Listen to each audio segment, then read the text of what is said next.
All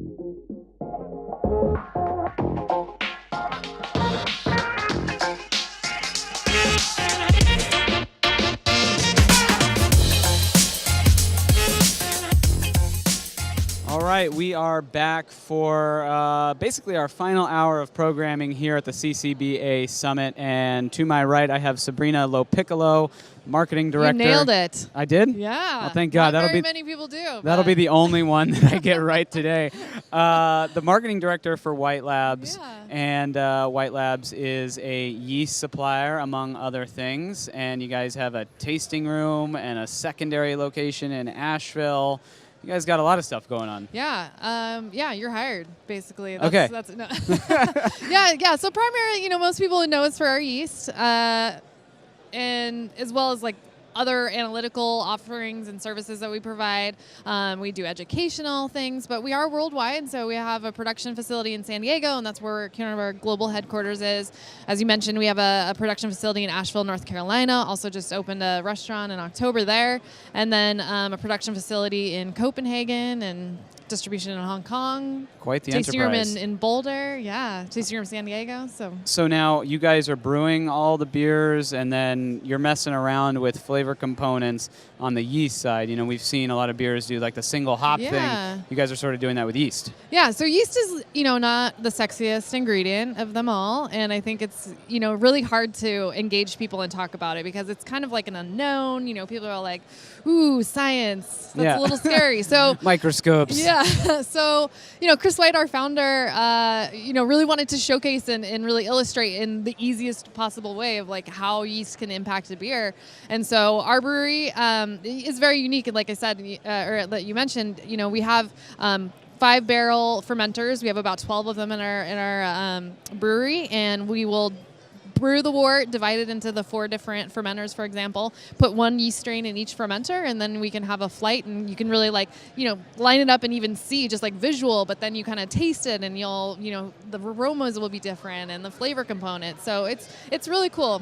Yeah, so what is sort of the innovation pipeline in the yeast area of brewing for brewers? You guys obviously have these breweries that the ability to brew and mess around and test, but how does that kind of get back to your clients, and what are you able to do with that and actually help them on the innovation front as it relates to yeast? Yeah, absolutely. I mean, I think, White Labs is synonymous with innovation, and I think for a variety of different ways. The first thing that came to mind was like our Pure Pitch package, which is how our yeast is delivered, and that was a huge innovation for us. It's propagated in the same package that it's going to be packaged in ultimately. So it's it's very it's limited to the environment, so it's going to have better viability. But to your point, okay, that's one innovation, but like how do we translate that and allow brewers to also kind of innovate? And I think specifically with the tasting room and being able to like brew the beers and taste the different yeast strains, we're able to do the analytical tests. Like we are actually working with the strain. So when, somebody's like calls us and is like, hey, I want to brew this really, unique off the wall beer. I want to try some, unique yeast strain. Like, what do you guys have? We're able to really come to the front and be like, hey, you know what? We tried that, we tried a beer and this yeast strain, really highlighted these, flavor components and aspects. And, I think that is a great thing for us to be able to share and do, is like, saying like, hey, like we're brewers ourselves, we're using these strains, here's how it's performed. And we put a lot of that information out there on, on our website or in the tasting room. Even like we have all of the analytical information available and on our tasting room sheet, so that, the people who do totally want to geek out can look at all of that stuff. Well, it takes you from being just a supplier to more of a resource. Yeah. Which is great. I mean, there's going to be 7,000 breweries before the year is up, and there's probably a lot of I don't want to say uneducated, but undereducated brewers out there, and they really do need resources like the resources that you provide on that yeast education front. Yeah, absolutely. Where do you see the future of yeast going? I mean, we hear a lot about wild yeasts and all sorts of experimentation there. Do you guys have anything that you can tease or share with us today on kind of what might be on the more bleeding edge side of yeast and beer? Yeah, we I'm trying to think. It was maybe a year or year and a half ago, our White Labs Copenhagen facility worked together with some scientists over in Europe to do a yeast genetic tree. So basically, we took a bunch of strains and did the genetic identification in all of them, and we were able to really supply that information and show it. So that was like a very unique thing. I mean, it still is, like, to have that depth of knowledge in origins of the yeast and like kind of see the different aspects and things that are going. So I think that that was a really cool thing that we were able to be a part of, and I think, like, further looking out further, like, it will kind of help identify more of what is available out there and how we can utilize it for different styles. And I think getting back to innovation, and the brewers out there are the ones that are innovating. They are the ones that are sort of like, steering us towards those trends, right? Like, hazy. Hey, develop this. Yeah, right. Yeah. Like hazy strains. We've had a few hazy strains in our catalog for a long time, but they were never something that were really popular. Well, now all of a sudden, hazy strains are all the rage, those beers are all the rage. And, so we're able to come to the table and say, hey, like, we have these awesome strains that are, really going to help highlight and help you produce like the best possible beer that you're trying to do. So again, I think, like, there's a lot of innovation still to come on the yeast side, but at the same time, I think a lot of the innovation is also coming from the brewers, like, and then two-way street. Yeah, definitely two-way street of really them pushing it on us to be like, okay, what do you guys have, and then us looking to them to say, what are you guys doing next? Like, how can we support you in that? Yeah. Now, one of the other things that you guys do is obviously lab testing, and I remember turning to White Labs as a resource for some of the stories that we are working on.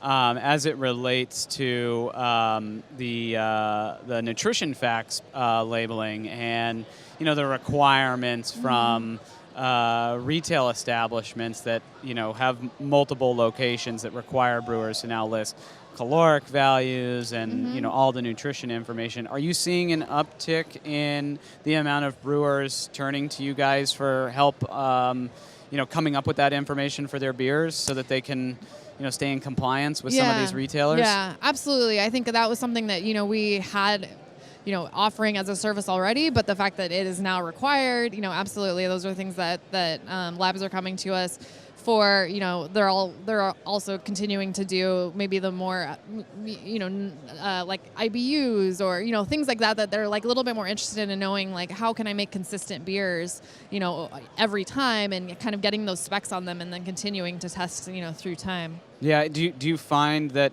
consistency is somewhat of an issue for a lot of the newer brewers? And, what sort of resources do you provide for them to help them with that? Yeah. I don't know.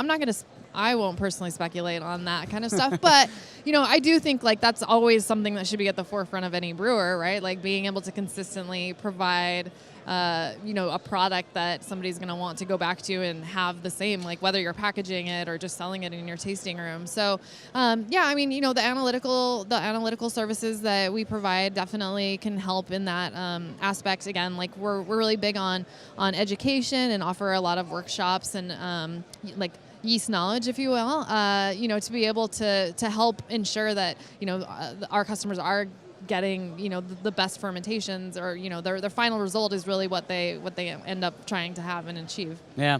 So talk to me about the restaurant in Asheville.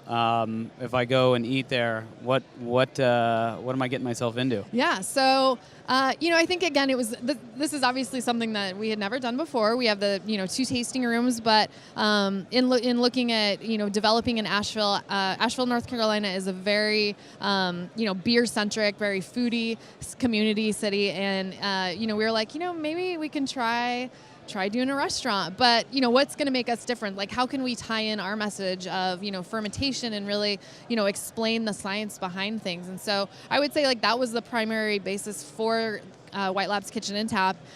We have pizzas that are the dough's made with our liquid yeast, so they do the traditional, like, 72-hour rise, so you can really taste it and sort of see a difference, from your basic pizza shop down the street to like something that we're producing. Sounds we delicious. we do like lactobacillus brine fries.